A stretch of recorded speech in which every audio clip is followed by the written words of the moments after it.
Mata kuliah Filsafat Hukum dan Etika Profesi, Modul 3, Aliran Filsafat Hukum abad 19 sampai 20. Disusun oleh Bapak Kotibul Umam, dosen.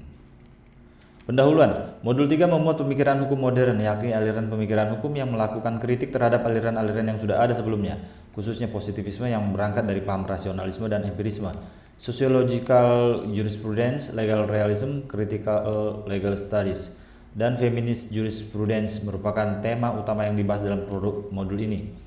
Perkembangan pemikiran ini menarik untuk dikaji karena selain akan memperkaya wawasan Anda tentang hukum, secara praktis juga mempunyai relevansi terhadap kondisi masyarakat Indonesia yang majemuk. Anda perlu mengerjakan latihan soal dan tes formatif di masing-masing kegiatan belajar dengan seksama serta membaca referensi lain sehingga Anda akan mendapatkan pemahaman mengenai substansi modul 3. Dengan demikian, tujuan instruksional umum dan tujuan instruksional khusus ada dalam modul akan tercapai dengan optimal. Tujuan dari modul ini adalah memberikan pengetahuan pemahaman tentang filsuf-filsuf pada abad 20 sampai 21 dan pemikirannya di bidang hukum. Setelah mempelajari modul ini, Anda diharapkan dapat menjelaskan arti penting menggunakan pendekatan sosiologis terhadap hukum.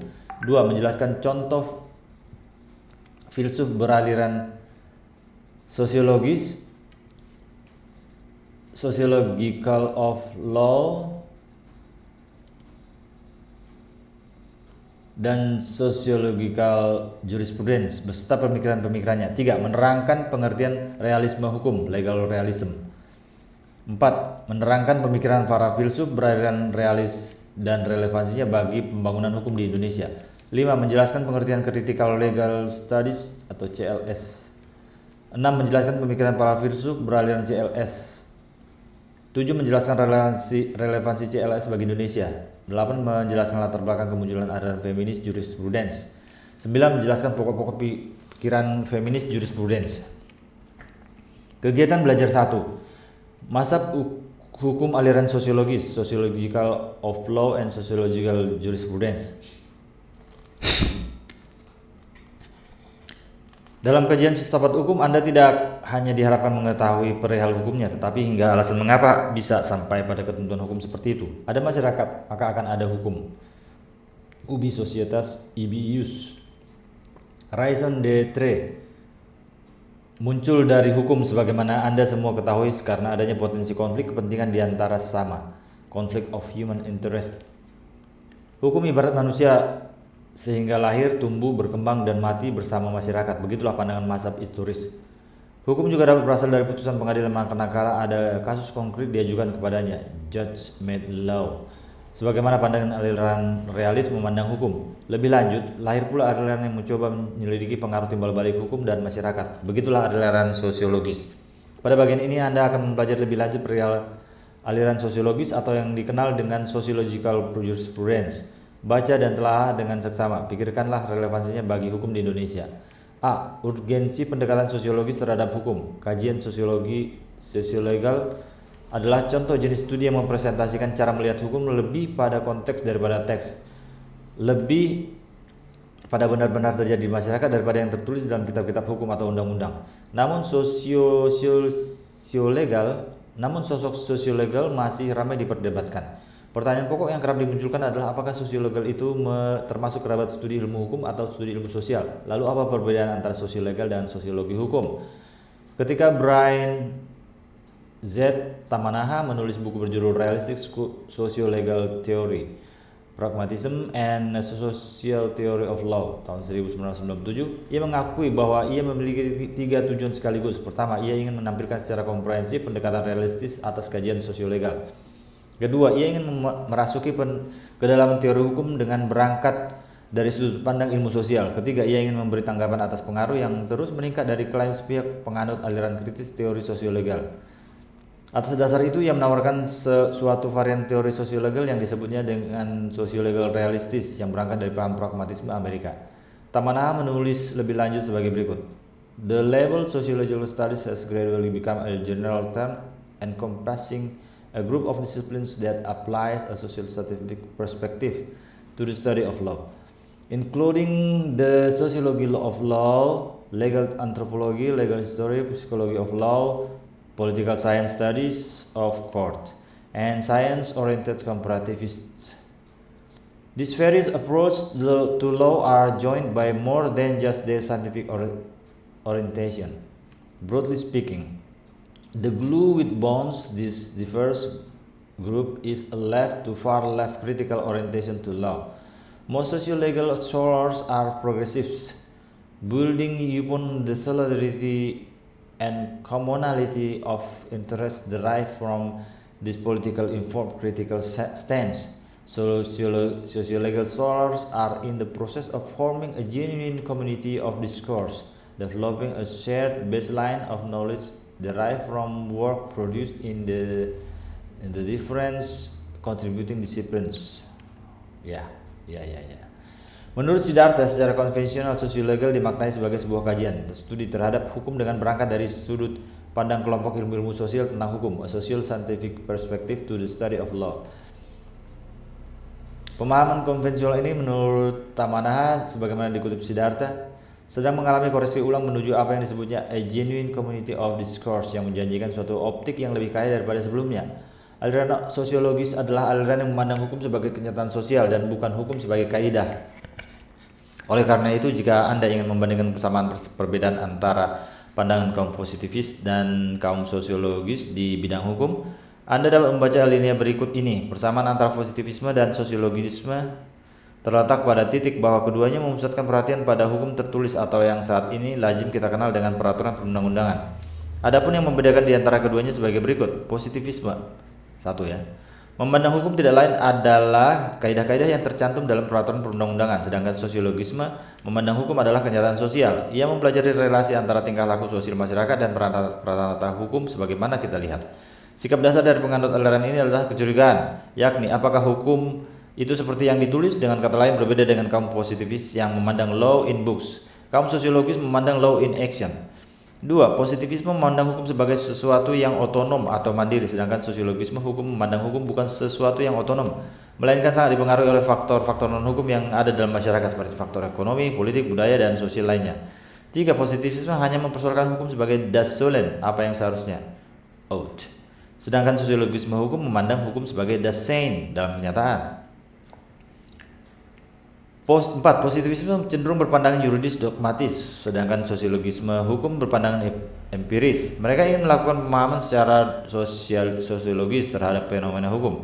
Jadi dengan kata lain, hal tersebut merupakan suatu usaha untuk memahami objeknya dari sisi tingkah laku sosial. Bahwa fenomena hukum dari sudut pandang aliran sosiologis adalah gejala-gejala yang mengandung stereotip, baik yang tertulis maupun yang tidak tertulis. 5. Metode yang digunakan aliran positivis adalah preskriptif, yaitu menerima hukum positif dan penerapannya, sedangkan metode yang digunakan penganut aliran sosiologis adalah deskriptif.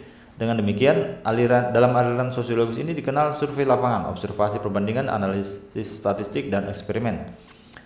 Pada sub berikutnya nanti Anda akan belajar dari beberapa ahli hukum yang beraliran sosiologis. Ahli tersebut sengaja saya pilih dari ahli negara lain, walaupun di Indonesia saat ini juga bermunculan para ahli di bidang sosiologi hukum yang kalau kita baca ajaran mereka mendasarkan pendapat-pendapat sosiologis hukum asing. Aliran ini dibedakan menjadi sosiologi of law dan sociological jurisprudence. Sosiologi of law lahir di Italia, yakni diperkenalkan oleh Angelotti.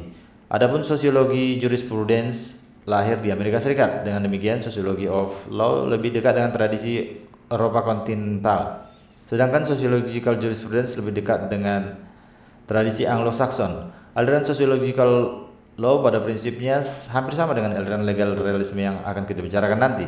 Untuk mengetahui lebih detail mengenai sosiologi of law dan sociological jurisprudence, Anda perlu mempelajari pemikiran para filsuf pendukungnya. Pada bagian berikut, Anda akan mempelajari filsuf beraliran sociological jurisprudence beserta pemikirannya tentang hukum. Simaklah baik-baik. B. Filsuf beraliran sociological of law dan sociological jurisprudence. Terlebih dulu perlu saya kemukakan perbedaan antara sociological of law dan sociological jurisprudence. Sociological of law adalah sosiologi tentang hukum, oleh karena itu ia merupakan cabang sosiologi. Sementara itu sociological jurisprudence adalah ilmu hukum sosiologis dan juga merupakan cabang ilmu hukum. Ajaran dari pakar-pakar beraliran sosiologis yang akan Anda pelajari berikut ini adalah Max Weber, Emil Durkheim, Egon Ehrlich, Talcott Parsons, Roscoe Pound, dan Sweet. 1. Ajaran Max Weber. Max Weber memandang hukum dalam konteks dan hubungannya dengan sanksi. Bagi Weber, hukum baru disebut hukum jika ada jaminan eksternal atau kekuatan dari luar bahwa aturan itu dapat dipaksakan secara fisik maupun psikologis. Lebih lanjut, Max Weber membahas perkembangan masyarakat dan perkembangan hukum dengan membagi 3 tahap berikut. A. Tahap tradisional. 1. Bentuk legitimasi tradisional, otoritas pribadi raja atau ratu. 2. Bentuk administrasi, patrimonial, asas turun-temurun. 3. Dasar ketataannya, tradisional, beban kewajiban yang sifatnya individual. 4. Bentuk proses peradilan, empiris, substantif, dan personal. 5. Bentuk keadilan, empiris. 6. Tipe pemikiran hukum, formal, irasional, dan substantif rationality. B. Tahap karismatik. 1. Bentuk legitimasi, otoritas yang karismatik dan kesetiaan personal. 2. Bentuk administrasi, tidak mengenal administrasi, tetapi hanya mengenal rutinitas dari karisma. 3. Bentuk ketaatan, respons terhadap karakter yang bersifat sosio-psikologis dan individu. 4. Bentuk proses peradilan, puhayuan, relevation, empirical justice, formalism. 5. Bentuk keadilan karismatik. 6. Tipe pemikiran hukum, formal irasional, substantif irasional. C. Tahap rasional legal. Bentuk legitimasi rasional legal yakni bersumber pada sistem hukum yang diperankan oleh secara rasional dan sadar. 2. Bentuk administrasi, birokrasi, dan profesionalisme. 3. Bentuk ketaatan, impersonal, not to individual, not to office. 4. Bentuk proses peradilan, rasional. 5. Bentuk keadilan, aturan-aturan yang abstrak melalui staf yang profesional. 6. Tipe pemikiran hukum, formal rasional. Pendapat Weber ini hanya selaras dengan kenyataan masyarakat Eropa, khususnya Jerman, yang memandang bahwa perkembangan hukum senantiasa selaras dengan perkembangan masyarakat. Dalam masyarakat yang pernah mengenal revolusi seperti Indonesia, perkembangan masyarakat tidak selalu selaras dengan perkembangan hukum. Dalam kenyataannya, ada masyarakat yang masih berada dalam tahap charismatic authority dengan tipe pemikiran formal irrationality. Akan tetapi hukum yang mereka gunakan sudah berasal dari tahapan rasional. 2. Ajaran Emil Durkheim. Percikan pemikiran Emil Durkheim dapat saya jelaskan kepada Anda melalui poin-poin berikut ini. Emil Durkheim memperhatikan struktur dan kelemahan masyarakat dengan mempertanyakan hal di bawah ini. What is it about human society with its ever more complex interrelationship, structures, and institutions which ensures not only its continuity and cohesion but also its transformation? Apakah sesungguhnya yang terdapat dalam masyarakat yang begitu rumit hubungannya, struktur dan lembaganya, tapi ternyata mempunyai kontinuitas dan berada dalam kohesi yang kuat dan dapat bertahan dari masa ke masa? B. What holds society together? Social order? What holds society together? Social order. The primary of the social. Apa sebenarnya yang menyebabkan semuanya itu terikat menjadi satu kesatuan? Penyebabnya adalah social order. Yang terpenting dalam masyarakat itu adalah kehidupan sosial. Betul. C. Collective life is not born from individual life, but it is on the contrary the second which is born of the first. Kehidupan kolektif tidak lahir dari individu, melainkan individu yang lahir dari kehidupan kolektif. Oh, begitu. Betul. D. Social life, especially where it exists durably, tends inevitably to assume a define from and to organize itself, and law is nothing also than this very organization, in so far it has greater stability and precision. Gimana tuh? Kehidupan sosial dapat bertahan terus karena masyarakat mampu mengorganisasikan dirinya sendiri, dan hukum itulah salah satu sarana pengorganisasian seperti itu. Karena adanya hukum, masyarakat dapat stabil dan berkesinambungan. E.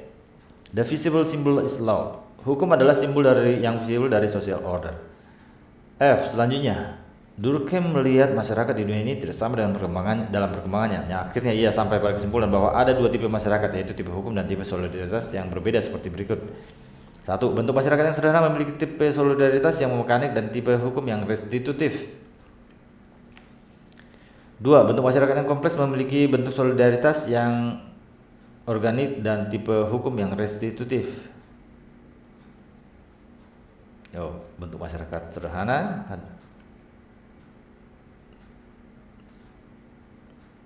dua tipe masyarakat, bentuk masyarakat sederhana dan masyarakat kompleks. G. Dalam masyarakat yang memiliki solidaritas mekanik, di antara anggota-anggota masyarakat terdapat suatu ketertarikan yang besar dan menjadi dasar berdirinya masyarakat yang sederhana itu. Dalam masyarakat tipe ini tidak ditoleransi adanya perbedaan sehingga hubungan-hubungan yang terangkai di situ menjadi bersifat mekanis. Hukum yang dapat menjamin masyarakat seperti itu adalah hukum yang bersifat represif dan atau menindak seperti hukum pidana. H. Sebaliknya, masyarakat memiliki solidaritas organik mengandalkan kebebasan dan kemerdekaan anggota masyarakatnya. Justru kebebasan dan kemerdekaan akan menjamin berdirinya masyarakat yang kompleks itu. Hukum yang cocok adalah bersifat restitutif, jadi bukan bekerja dengan jalan menindak, tetapi dengan memulihkan sesuatu pada keadaan semula, restitutio in integrum. Berdasarkan pandangan Durkheim ini, bentuk masyarakat Indonesia adalah yang ideal dan masyarakat individual ala Barat adalah tidak ideal. Kritik yang dapat diberikan terhadap teori Durkheim adalah tidak benar pada masyarakat yang sederhana hukumnya bersifat represif, tetapi justru bersifat restitutif. 3. Ajaran Eugene Ehrlich. Eugene Ehrlich mempunyai kalimat yang terkenal yaitu the center of gravity of legal development lies not in legislation, nor in juristic science, nor in judicial decision, but in society itself. Dengan demikian menurut dia perkembangan hukum itu tidak terdapat dalam undang-undang, tidak juga dalam ilmu hukum dan juga tidak dalam putusan pengadilan, melainkan dalam masyarakat sendiri. Dia juga dikenal sebagai pencetus konsep living law atau hukum yang hidup. Menurutnya ada dua sumber hukum seperti berikut ini. A. Legal history and jurisprudence, yakni penggunaan presiden dan komentar tertulis. B. Living law yang tumbuh dari kebiasaan mutakhir dalam masyarakat. Ehrlich juga membedakan kaidah-kaidah yang terdapat dalam masyarakat dalam dua jenis berikut. A. Norms of decision, yaitu kaidah hukum. B. Norms of conduct, yaitu kaidah-kaidah sosial selain kaidah hukum yang muncul akibat pergaulan hidup sesama warga masyarakat. Ehrlich sangat menentang adanya kekuasaan tak terbatas yang diberikan kepada penguasa karena akan memberikan sarana kepada penguasa untuk mengadakan penyimpangan hukum terhadap masyarakat. Oleh karena itu harus ada keseimbangan antara kepentingan penguasa dengan kepentingan masyarakat.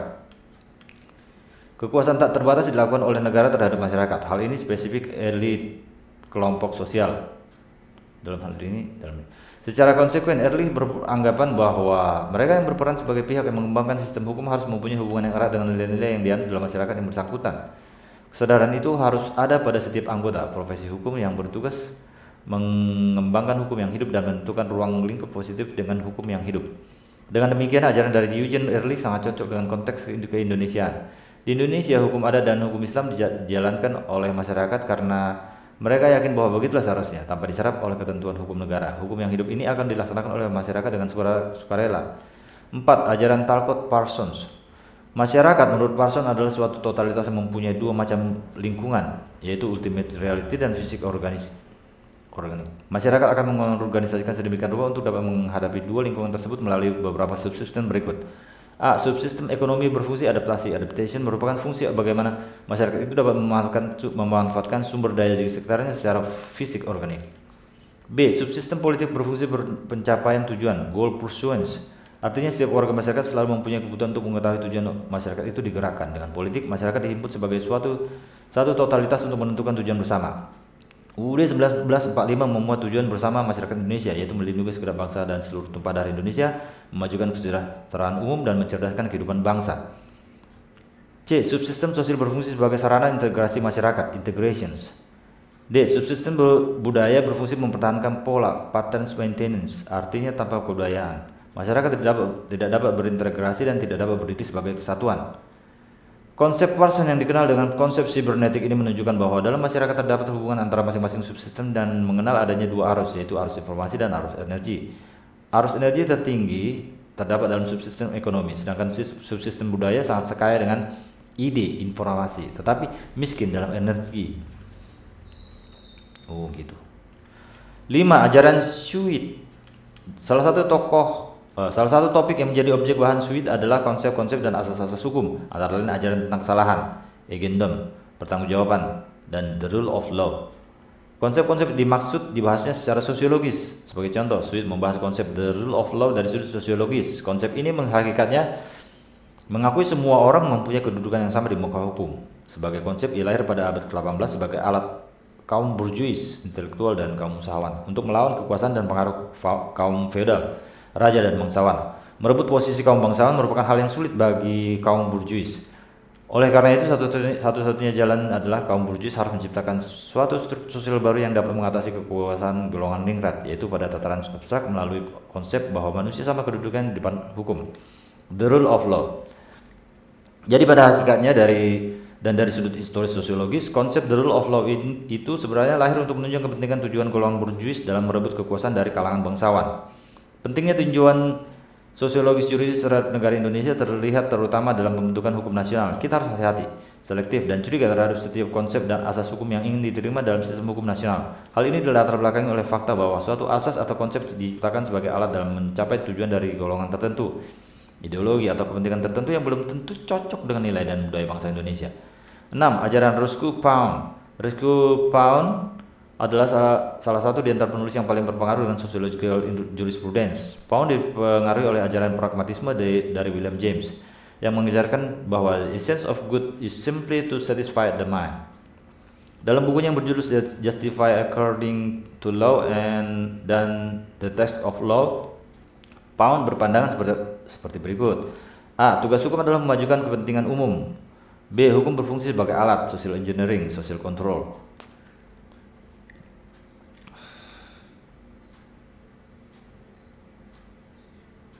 Hukum harus mengharmoniskan kepentingan umum dan kepentingan individual melalui cita-cita keadilan yang hidup dalam hati rakyat. D. Untuk mewujudkan tugas dan fungsi hukum itu, ide keadilan didukung oleh paksaan dari negara. E. Sumber hukum menurutnya adalah kebiasaan, religi, ide-ide moral dan filosofis, putusan pengadilan, diskusi ilmiah, serta undang-undang. F. Tugas dari ilmu hukum yang sosiologis, sociological jurisprudence, yang merupakan suatu sumber penting dari ide-ide adalah menjamin bahwa fakta-fakta sosial direkam dan dianalisis dalam formulasi, interpretasi, dan penerapan hukum. Ruskin Pound juga dikenal sebagai pendiri aliran sociological jurisprudence. Aliran ini tumbuh dan berkembang di Amerika Serikat melalui karya besarnya yang berjudul Scope and Purpose of Sociological Jurisprudence pada tahun 2012. Inti pemikiran dari aliran ini terletak pada penekanan bahwa hukum yang baik adalah yang sesuai dengan hukum yang hidup di masyarakat. Lili Rashidi mengemukakan perbedaan antara sociological jurisprudence dan sociological hukum, yakni sociological jurisprudence merupakan suatu mazhab dalam filsafat hukum yang mempelajari pengaruh timbal balik antara hukum dan masyarakat serta sebaliknya. Sedangkan sociological hukum mempelajari pengaruh masyarakat kepada hukum dan sejauh mana gejala-gejala yang ada dalam masyarakat itu dapat mempengaruhi hukum. Di samping itu, juga diselidiki sebaliknya pengaruh hukum terhadap masyarakat. Aliran ini lahir dari proses dialektika antara aliran hukum positif dan aliran historis yang kemudian menghasilkan sintesis berupa sociological jurisprudence. Aliran hukum positif memandang tiada hukum kecuali perintah yang diberikan oleh penguasa. Law is command of lawgiver. Sebaliknya, mazhab sejarah menyatakan hukum timbul dan berkembang bersama dengan masyarakat. Aliran hukum positif lebih mementingkan akal, sedangkan mazhab historis menyatakan bahwa hukum timbul dan berkembang bersama dengan masyarakat. Aliran hukum positif lebih mementingkan akal, sedangkan mazhab historis lebih mementingkan pengalaman dan sociological jurisprudence menganggap keduanya sama pentingnya. Sintesis sociological jurisprudence dimasukkan berusaha menekankan adanya sisi hukum dan sisi masyarakat secara bersamaan. Dengan demikian, tujuan dari aliran ini adalah menciptakan keseimbangan antara hukum formal dan hukum yang hidup dalam masyarakat. Ruskin Pound berpendapat bahwa hukum harus dilihat sebagai suatu lembaga kemasyarakatan yang berfungsi untuk memenuhi kebutuhan-kebutuhan sosial. Selain itu, dianjurkan untuk mempelajari hukum sebagai suatu proses, law in action, yang dibedakannya dengan hukum yang tertulis, law in books. Salah satu pendapat terkenal Ruskin Pound adalah hukum itu tools of social engineering. Hukum sebagai peranata sosial atau hukum sebagai alat untuk membangun masyarakat. Lebih lanjut, Pound menegaskan bahwa saat terjadi imbangan antara kepentingan dalam masyarakat, yang akan muncul adalah kemajuan hukum. Ruskin Pound membedakan 3 golongan utama yang kepentingannya dilindungi oleh hukum. Pertama, public interest, yang meliputi kepentingan negara sebagai badan hukum dalam tugasnya untuk memelihara hakikat negara dan kepentingan negara sebagai penjaga dari kepentingan sosial. Kedua, kepentingan orang perorangan yang membedakan Pound menjadi 3, yakni kepentingan pribadi, fisik, kebebasan, kemauan, kehormatan, privasi, kepercayaan, dan pendapat. Kehormat juga loh, kepentingan kehormatan. Kepentingan mengenai harta benda.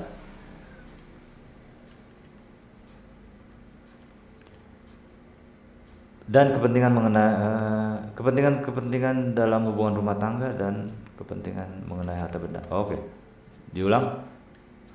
Kedua, kepentingan orang perorangan dibedakan pon menjadi tiga, yakni kepentingan fisik, kepentingan pribadi, kepentingan dalam hubungan di rumah tangga, dan kepentingan mengenai harta benda. Ketiga, kepentingan sosial yang meliputi keamanan umum, pengamanan sumber-sumber daya sosial, kemajuan sosial, dan kehidupan individual. Berdasarkan pandangan dari beberapa ahli di atas, dapat ditegaskan bahwa titik berat aliran sociological jurisprudence terletak pada kenyataan sosial yang dapat menjadi kenyataan hukum, fakta hukum. Fakta-fakta hukum yang mendasari semua hukum adalah kebiasaan, dominasi, kepemilikan, dan pernyataan kemauan. Keempat faktor ini melaksanakan hubungan-hubungan hukum atau melakukan pengawasan, memberlakukannya, menghalanginya, atau tidak memperlakukannya. Aliran sociological jurisprudence melihat masyarakat dari pendekatan hukum yang salah satu perinciannya meliputi fungsi dari hukum terhadap masyarakat.